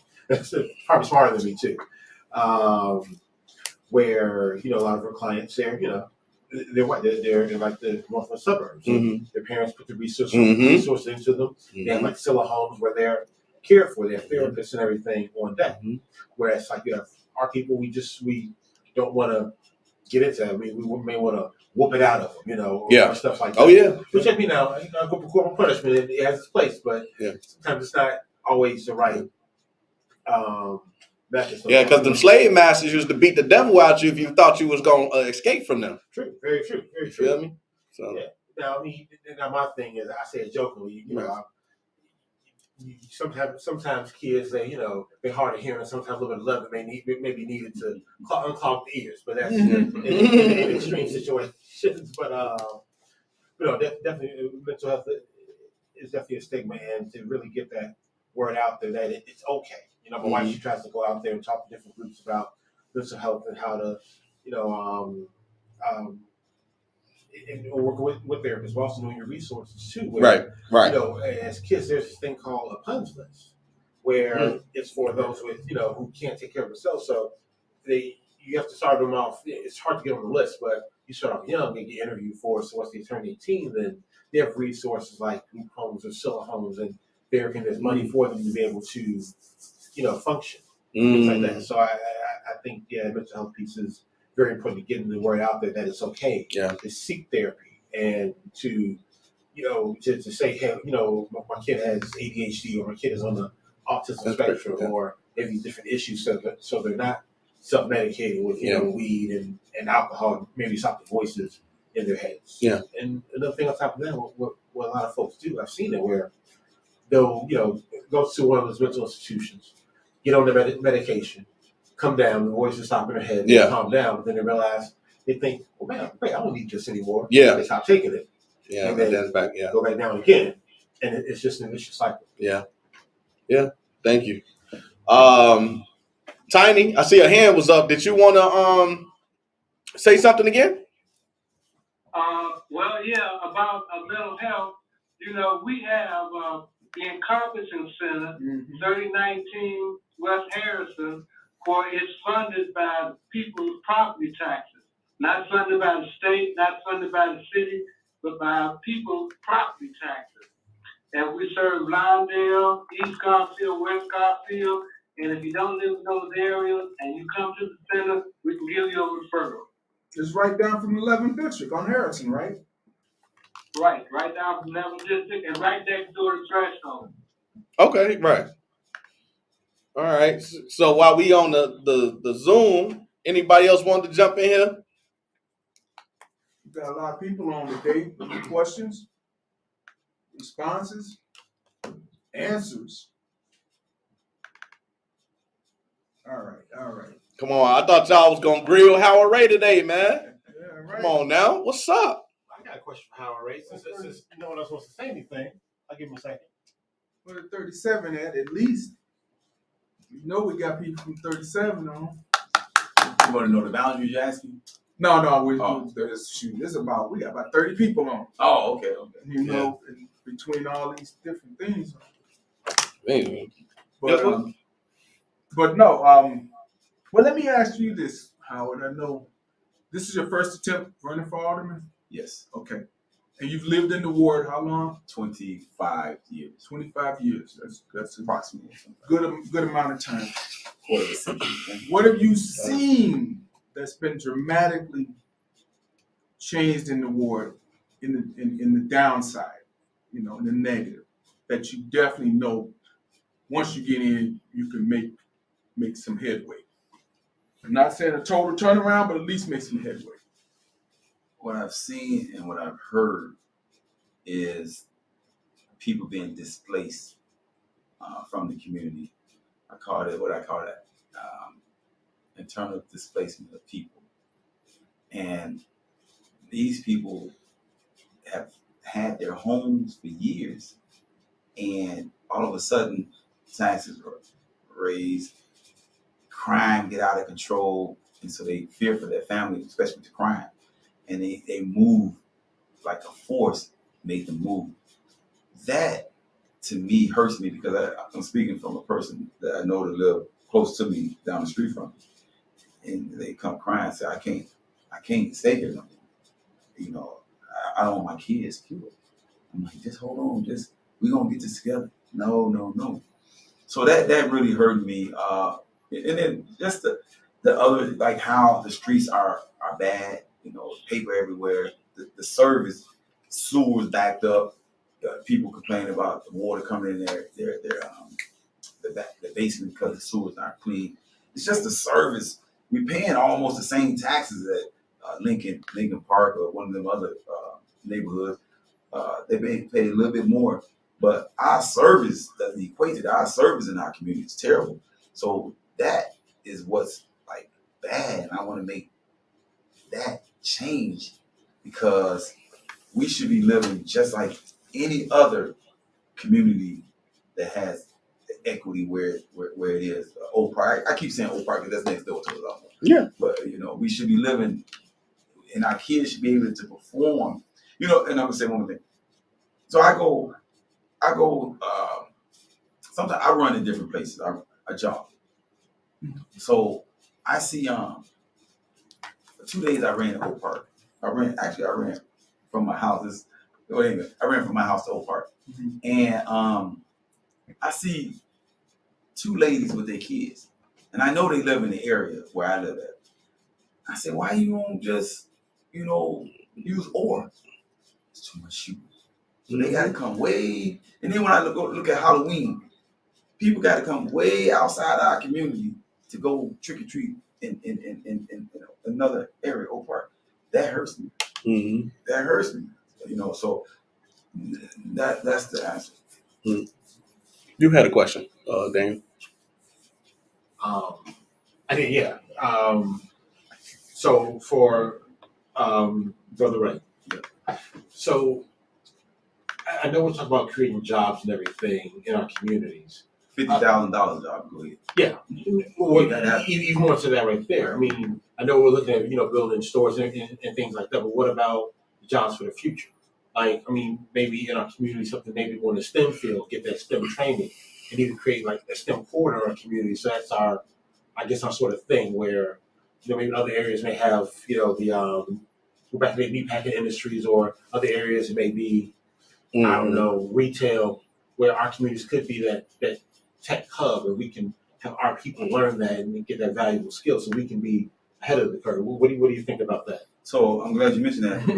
We talked about the terminal, right? The terminal is on Hershey and Costner. Okay. And one of the things, and this goes back to CBA, you guys are over here, start teaching these kids for free.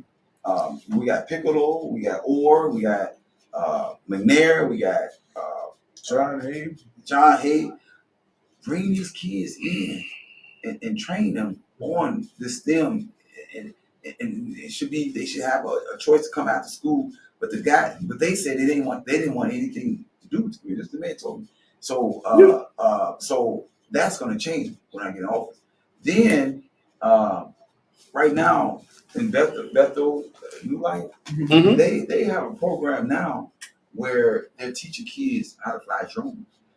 That's so it's things like that we have to bring into our community. Besides sports, I mean, we got to keep the sports too, but there's other things. So when the kids get to be 18 years old, they can go and grow into that flower that they need to grow into. So I mean, we just have to look and see what's out there. Like you talk about financial. What I've learned, I do a little different than that in the stock. If you get kids engaged in stock, they'll grab onto it right off the bat. But they're not exposed to that, so they don't know about it. So once you get a kid that's 16, 17 years old, that's not exposed to the outer world, you pretty much almost lost them. You gotta use the force to get them, you know what I'm saying? But if you can get them at 8, even with sports, you get a kid at 8 years old to start boxing, you're gonna be good. But if you get them at 21, like me, he'll be sitting here with us, So you gotta get them young. Yeah. You gotta get them young. Can I add to that? I'm a software engineer, actually, professionally, before I started at Mega School. I started learning the program when I was 12 years old, 7th grade, and I got hooked ever since. That's my case. And I'm telling you, so feel free to use me as a resource if you're. Oh no! What you think you're here for, brother? You already in the mix, bro. You in the matrix now. So serious. You in the That's what I do. matrix. If you need, just whatever you need, especially in regards to that, do not hesitate. And I'm gonna tell you this, brother. Look, I met up with him. He been calling me. Yeah, said, "Hey man, you ready, man? You got some work for me?" I'm like, "Damn, I'm still in research." I was up there at terminal. they told you they don't want anything to do with the community, but they got a tip at a 120-year-old building that was developed with about, what, 50 million, 30 million. I don't know how many, but it was over 10, I guarantee you that. Way over there. Well, you know, Way over And they're right there in the community, right down the street from where you live, kids and schools all over. And they said they're not going to do anything. so this what made me, what you were saying made me think about in regard to the terminal. The terminal, we are going to have the first quantum computing organization here in the 37th Ward. Mhm. In the city of Chicago, the first quantum computing Right down the street here. right down the street. But our people aren't ready for that. Listen, I love all y'all on the line right now, but I would be surprised if anybody know what quantum computing is. Nah, This guy does, you know, and if you do, I don't mean no disrespect to nobody. I love all y'all. If you know it, put it in a Zoom for me. But what I say that because they're here, they're already here, and they will need bodies to work. Those are high paying jobs. Are people not ready for them? Right. So here's the thing. Like we spoke about a plan. So I've been talking with there's a young lady.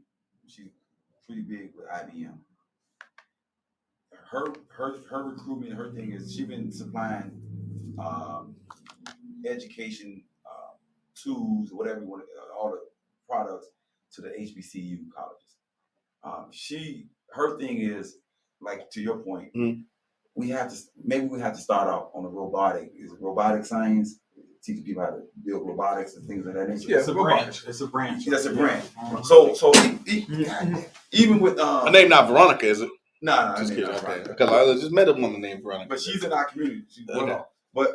But here's the thing: those people over there, they had to start at this point to get to the quantum point, right?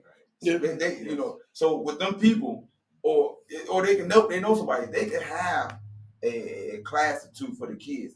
Now, as far as employment, yeah, we won't have anybody in our computer who's knowledge about that. Mhm. But there's so much other things in that terminal that they can. But it's all gonna be tech, though. Mhm. It's all gonna be tech. Everything in the terminal is gonna be tech. I don't think everything. It's gonna be well. well, they have the robotics entity that's coming in there. We know that. right. So yeah, And then the quantum The computing. quantum computing, and so they have 4 buildings. The quantum computing business is taking 2. The main campus may house the robotics. There's gonna be 1 piece left, right? And so to me, and they wanted a call center because I went over there and was talking with the people. They wanted like a call center or something. You know what I'm saying? But so at the end of the day, because of the base to stabilize it is the quantum computing, that's gonna attract other tech places, right? I mean, I can't be definitive in that, but we know robotics, we know quantum computing is gonna be there. So right. It's just about, like you said, building relations to find out what exactly. At one point, they were saying they were going to bring a gym in there, space for a gym. So I mean, it depends on who can, who can afford it. That's another thing. Yeah, Maybe it should be a clause where you got to have at least a couple of business from the neighborhood in there. You know what I'm saying? Mhm. You guys got this. There should be some people who should maybe bring their business in that neighborhood. Because guess what? They're on the opportunity zone too. You know what I'm saying? So, we got the source, but we got the land. Yeah. It's just about sharing the information. Yeah. And I actually have crypto. So I'm creating cryptocurrency of my very own. It's going to be on the Stellar blockchain. And I'm already in the works of creating the STEM program up north in Waukegan. And I'm going to work with high schoolers to teach them how to actually code on the blockchain. They're going to work on real world projects and the open source. The beauty about open source is that it's available to the public.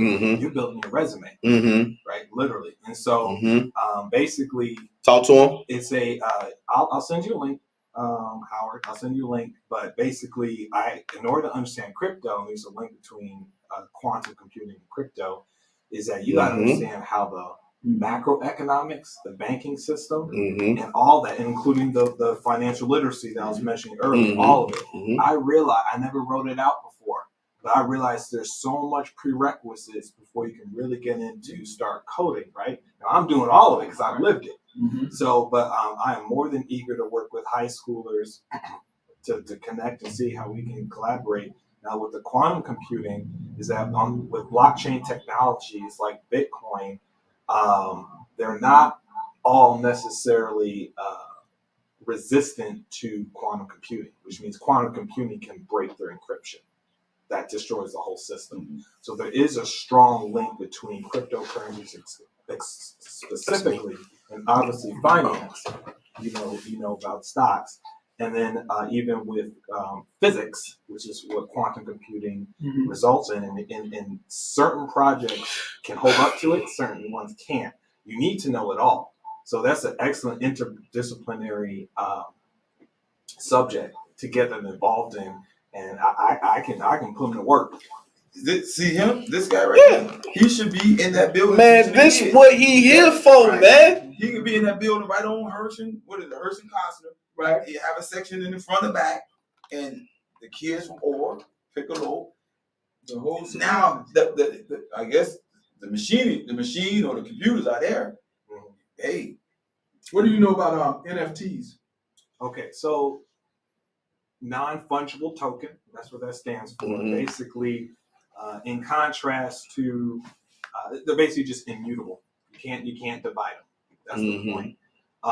NFTs have been very abused thus Mhm. far, but they are an absolutely legitimate use case. An example is if you have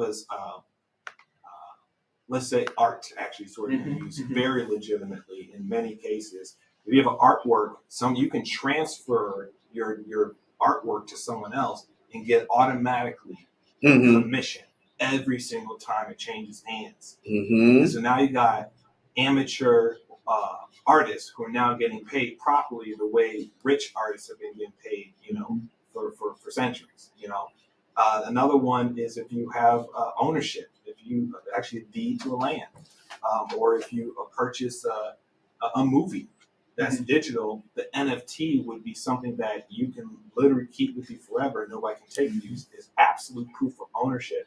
The ability to transfer something on a decentralized network means nobody can lie and try to take your ownership of something.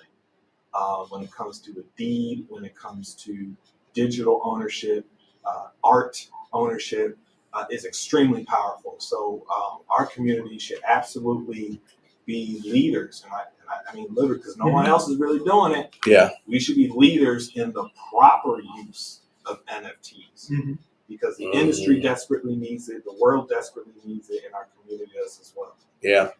Yeah. I want to see Austin become Wakanda. Legit, right? And when I say that, I mean a technological hub, right? There's things that people need to understand. So I'm very big on sustainability. That's my hope, my wish, my future, if I have my way for our community. We need to eat off the land. We need to repurpose items that we no longer use. I don't know if you've ever heard of a fabrication machine or a fab lab, but we need what I would like to see, right? I was talking to a friend yesterday, man. I'm gonna drop this idea, then we're gonna start wrapping up. Unless y'all want to keep it going. But I was talking to a friend and we was talking about like rage rooms where you go smash stuff up. Right? What I would like to see is we have rage rooms where we take all of this stuff that we no longer use and we go exercise some therapy on that. But then you have the fabrication machines that can repurpose all of that broken material into something useful. Right? Like that sustainability, eating off the land, repurposing things, right?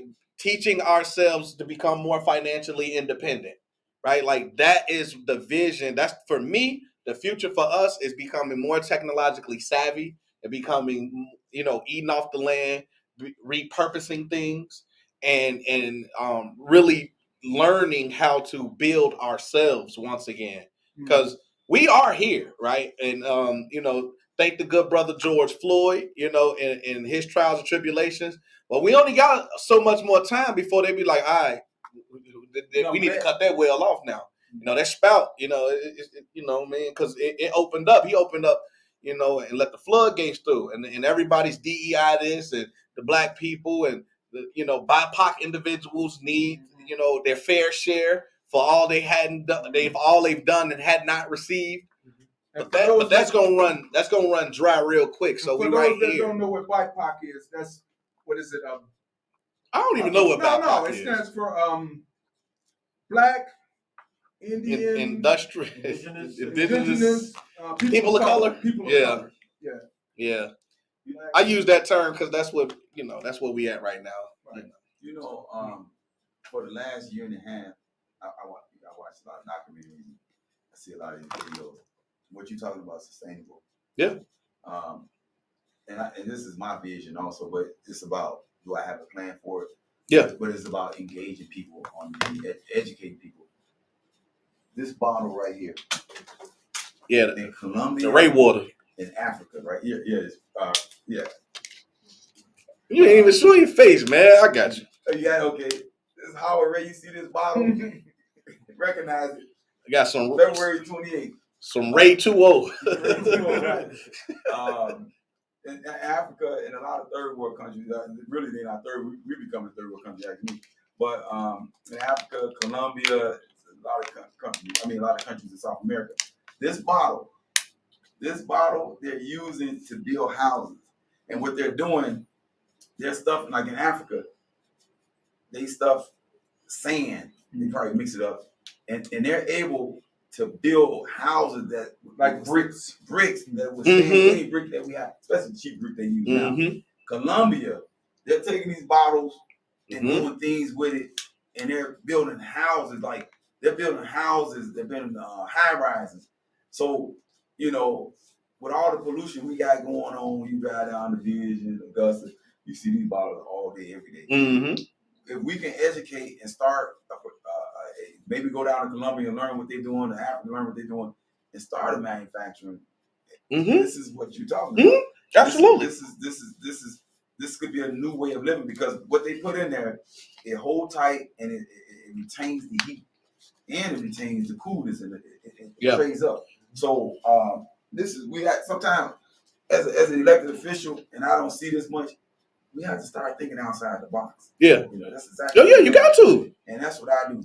I think I'm about it all the time. Somebody spoke to needing faces, right? In some respects, and I can only speak about myself. Yeah, I think I'm the youngest person here. But younger people bring ideas that just older people don't think about, you know. And I'm not, you know, and that's not a disrespect to anybody older, but that's just the way it is, because the generation thinks about like, okay, this is where I'm at. Like, this is how we can use the things that we have available to us versus the people that only know where they came from and what they had at that time. So this is how we evolve as a community, as a people, is we have to start getting new voices and fresh representation, which again, somebody threw in the chat. So I just wanted to piggyback off of that.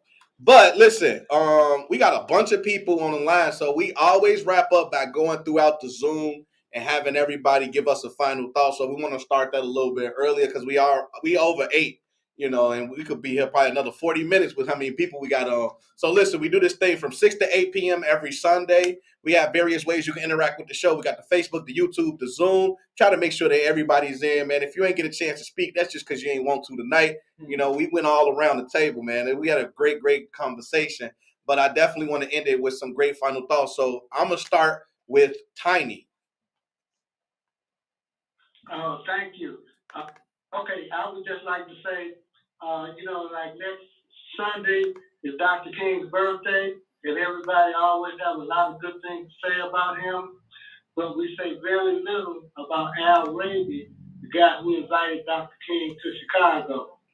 So on February 26th, Peacemakers, we're going to honor Al Raby, and we're going to do what we call Resurrecting the Chicago Freedom Movement, where we're going to pick up where redlining stopped, and we're going to deal with housing, appraisal, and taxes. Okay. February 26th. Remember that day. Remember February 28th, because you got to vote for us. But yeah, thank you. February 26th. Got you, Tiny. Thank you. Right. I got Mr. Guala. Look like you came on a little later today, brother. You missed all the financial talk. What's up, Guala? You missed it all. Guala, you in there? You ain't in there. iPhone. I don't know who that is. You just got iPhone on the screen. Is that Kim? No. No, I don't know if that's Kim. Mr. Diggs, how you doing today, brother? Fellow Rotarian. I'm gonna be back soon, man. I swear I am. Swear I am, man. What's up, Mr. Diggs? How you feeling tonight?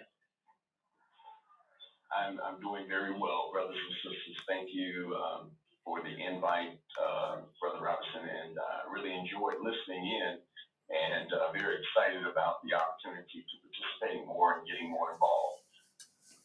Yes, Sure, sir. sure. Everybody. All right, thank you. Who else we got on here? I got Miss Santiago or Mr. I apologize. Is John de Santiago? I hope I said that right. Gene, maybe? I don't know. Just correct me when you jump on. You got any final thoughts? Santiago? All right. Mr. Adams, Les Adams? Yes, sir. Good evening, gentlemen. Good call. Good show. I enjoyed all the topics, all the comments. Tomorrow, I'm going to say this. We can get out tomorrow, and you guys come help us pass out some of these dope flyers to these folks in the 37th precinct so we can get Mr. Howard Ray in office. Thank you. All right. Support that brother. Thank you. Thank you. Yes, sir. Tamika? Hello, everybody. Hey, Hello, Tamika. My final thought is pretty much the same as before. In order for us to help people, we need to find out if they understand what the help looks like or what type of help we can offer. And if we don't give them, if they don't understand what the goal is, a lot of times they just back away and shy away and don't utilize the services that we're offering. Yeah. Yeah, that's a fact. That happens. Thank you, Tamika. Tawanda?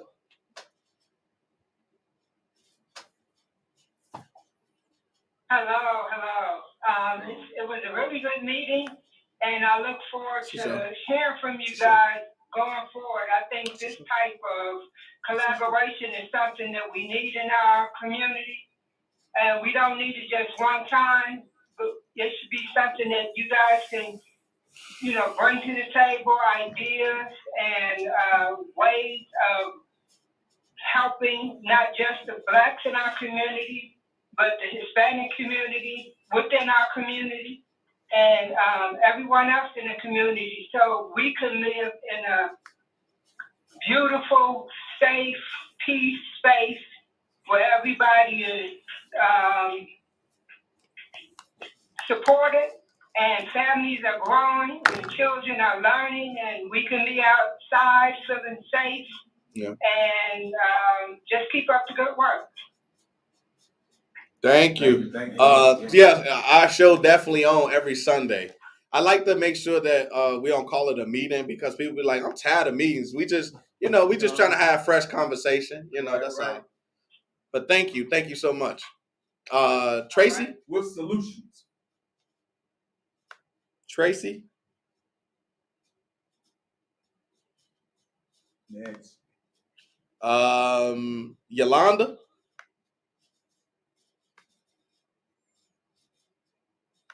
Next. All right. I get it. Everybody, no, you don't got to talk now. So again, I don't know, Gene or Jean Santiago. I'm just gonna call you Santiago. So that person said, "I'm sorry, having bad reception." But the final thought is, we need to unite more as a community to help bring down the crime and drug activity. And it's not a meeting; it's a show. More show. It was a great show tonight. Thank you. What about my man Barry? Barry ain't on. He jumped off a little early tonight. Daniel, it's on you, brother. Sure. My final thoughts. Just well, thanks for having me out tonight. Definitely a really good time. Hope I can come back again. Yes, sir. Well, Brother Ray, I don't live in 37th Ward, but hey, if I was, you got my vote. I appreciate that. Hey, all right. Yeah, it's been an absolute pleasure here.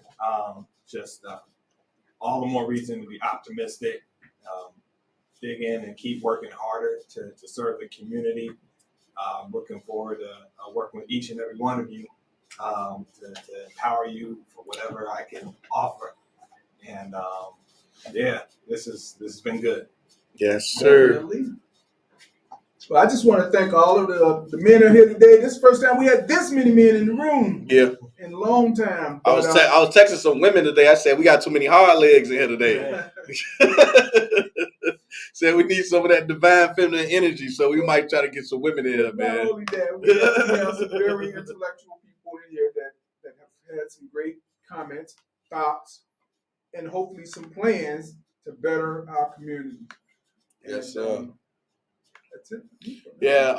So for me, I'm giving you the last go because you're gonna get the ISO screen. So for me, I just want to say again, I am running for the 15th District Council. I definitely got to put that out. 15 for 15, right? If you would love to support me, my telephone number is 773-885-6674. That's attached to the Zelle right now. We're just buying all the materials we need to continue promotion. So that's flyers and signs.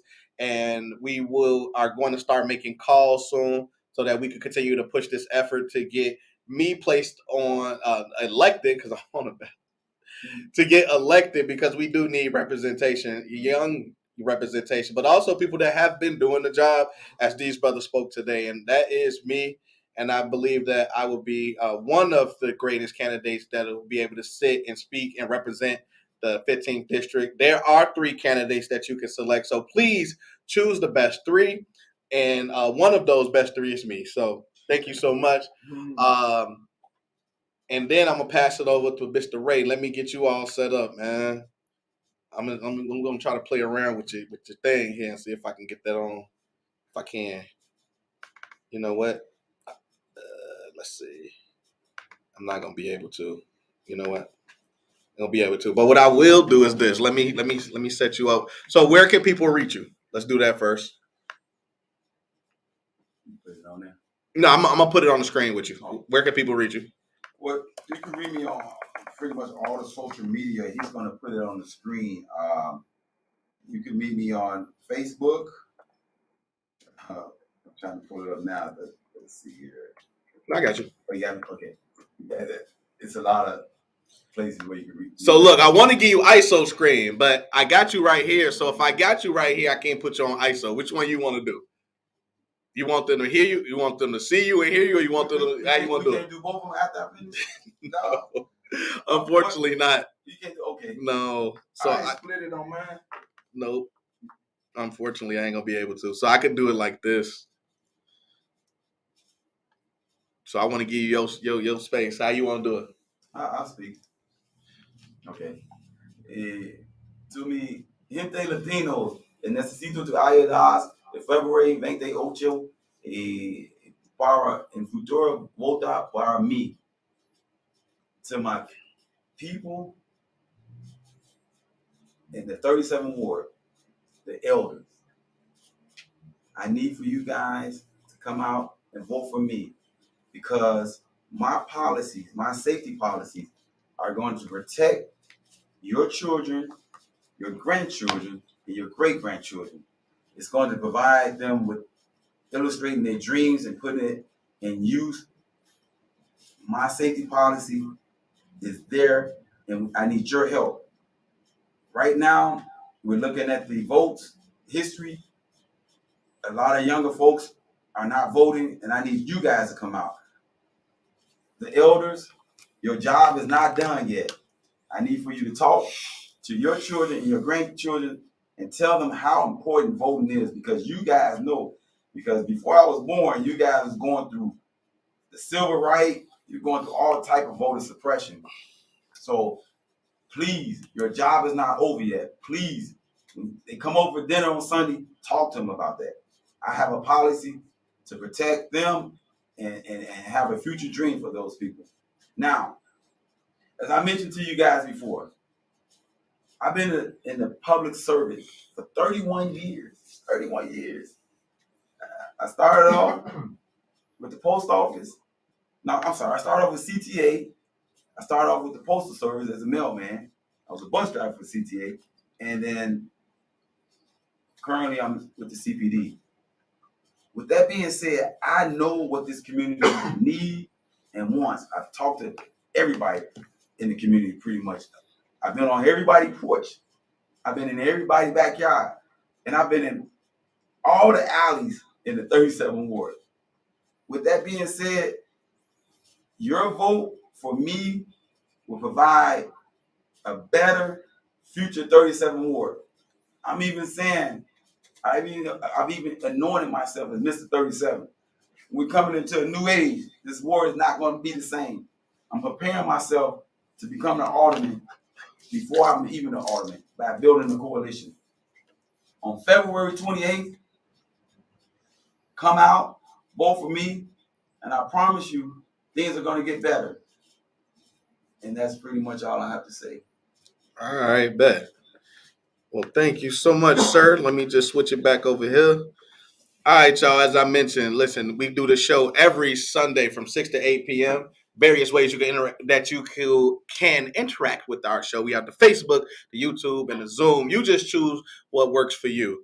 At the end of the day, I always like to sign off by saying, listen, we always got open seats at the table. All we trying to do is welcome y'all on home.